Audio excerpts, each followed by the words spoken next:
जानते हैं दुनिया का सबसे बड़ा लिखित दस्तावेज जिसे लिखने में पूरे 2 साल 11 महीने और 18 दिन का समय लगा। खास बात यह है कि इसे ना तो किसी मशीन से छापा गया था और ना ही टाइप किया था। इसे प्रेम बिहारी नारायण रायजादा जी ने अपने हाथों से बहुत ही सुंदर अक्षरों में लिखा था। आज हम जिस आज़ाद भारत में सांस ले रहे हैं उसकी बुनियादी यही किताब है। इसने 395 अनुच्छेदों के साथ पूरे देश की तकदीर बदल दी। लेकिन क्या यह सफर इतना आसान था? आखिर कैसे बना हमारे देश का संविधान? चलिए इतिहास के उन पन्नों को पलटते हैं और आपकी परीक्षाओं के लिए और देश को समझने के लिए बहुत जरूरी है। कहानी की शुरुआत होती है साल 1934 में, जब M.N. राय की पहली संविधान सभा की गठन की मांग की गई। इसके बाद साल 1946 में कैबिनेट मिशन भारत आया, जिसने उसकी नींव रखी गई। 9 दिसंबर 1946 को संविधान सभा की पहली बैठक हुई। इस बैठक की सभा में सबसे उम्रदराज सदस्य डॉक्टर सच्चिदानंद सिन्हा की अस्थायी सच सुना गया। फिर एंट्री हुए भारत संविधान के जनक डॉक्टर बाबा भीमराव साहब अम्बेडकर जी की, जिन्होंने प्रारूप समिति के साथ मिलकर इस महान ग्रंथ के शब्दों को पिरोया।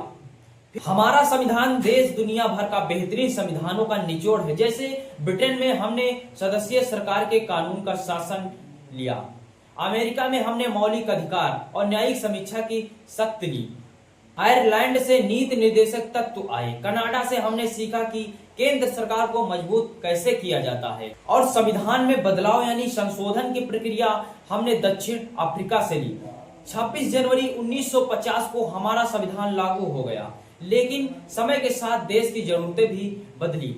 इसके बाद संविधान में कई बड़े ऐतिहासिक बदलाव किए गए। 1951 का पहला संशोधन, जिसके जरिए भूमि सुधार के नई सूची जोड़ी गई। 1956 में 7वां संशोधन, इसके तहत भाषा के आधार पर राज्यों के पुनर्गठन किया गया। सन 1976 का 42वां संशोधन, यह सबसे बड़ा मोड़ था। आपातकाल के दौरान इस संशोधन को लघु संविधान भी कहा जाता है। इसके जरिए संविधान का प्रस्ताव में समाजवादी, पथ निरपेक्षा और अखंडता जैसे शब्द जोड़े गए। साथ ही नागरिकों के लिए मौलिक कर्तव्य भी शामिल किए गए। यहीं पर हमें सन 1973 का प्रसिद्ध केशवानंद भारती केस की याद रखना चाहिए। इस मामले में सर्वोच्च न्यायालय में ऐतिहासिक फैसला सुनाते हुए कहा कि संसद संविधान में बदलाव तो कर सकती है, लेकिन इसके मूल ढांचे को भी खत्म नहीं कर सकती है।